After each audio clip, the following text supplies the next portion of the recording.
Serge Picot, premier projet de l'Institut de la Vision, lutter contre la DMLA, dégénérescence maculaire liée à l'âge. Exactement. Donc l'objectif, c'est de prévenir cette maladie. Donc on a deux solutions.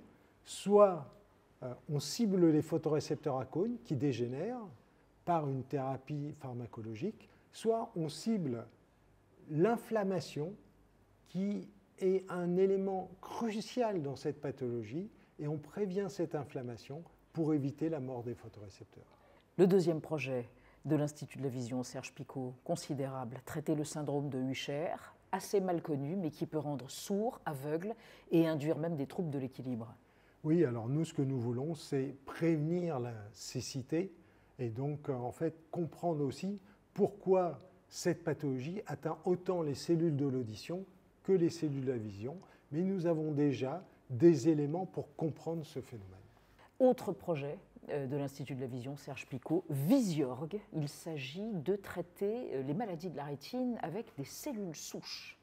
Oui, alors, à partir d'un prélèvement de votre peau, on est capable de faire des cellules souches et de ces cellules souches faire un cœur, un poumon et même une rétine. Et donc, avec cette rétine, on va avoir des cellules pour faire de la transplantation, soit d'épithélium, soit même de photorécepteurs. Et donc de redonner la vue ou de prévenir la perte de la vue. Le quatrième projet de l'Institut de la Vision traite de la sonogénétique.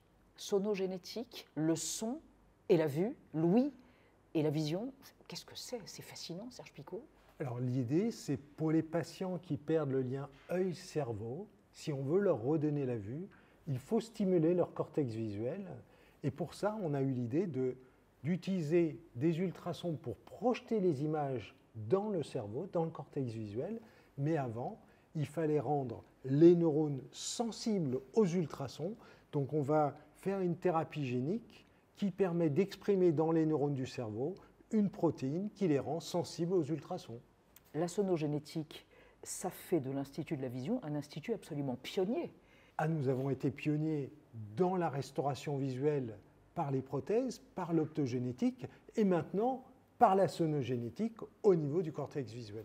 Encore un projet, Serge Picot, qui concerne énormément de gens, hélas, pourrais-je dire, mais en même temps, tant mieux parce que vous allez rendre leur mobilité aux déficients visuels. Ils sont 1 700 000 en France. Ce projet, c'est ClearPath, et ce sont des vidéocasques avec de la réalité virtuelle. Je ne comprends rien, expliquez-moi.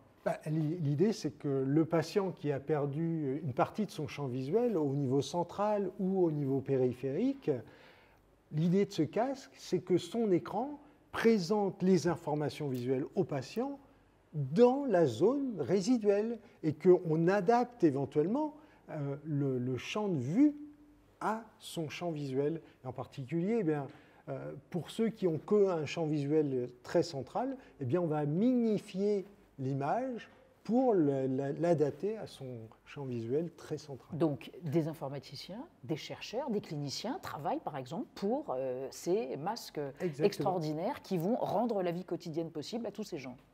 Oui, il faut ce mix de compétences pour arriver à faire en sorte qu'on adapte correctement la vision dans le casque aux patients et aux différents patients, parce que la multitude est grande.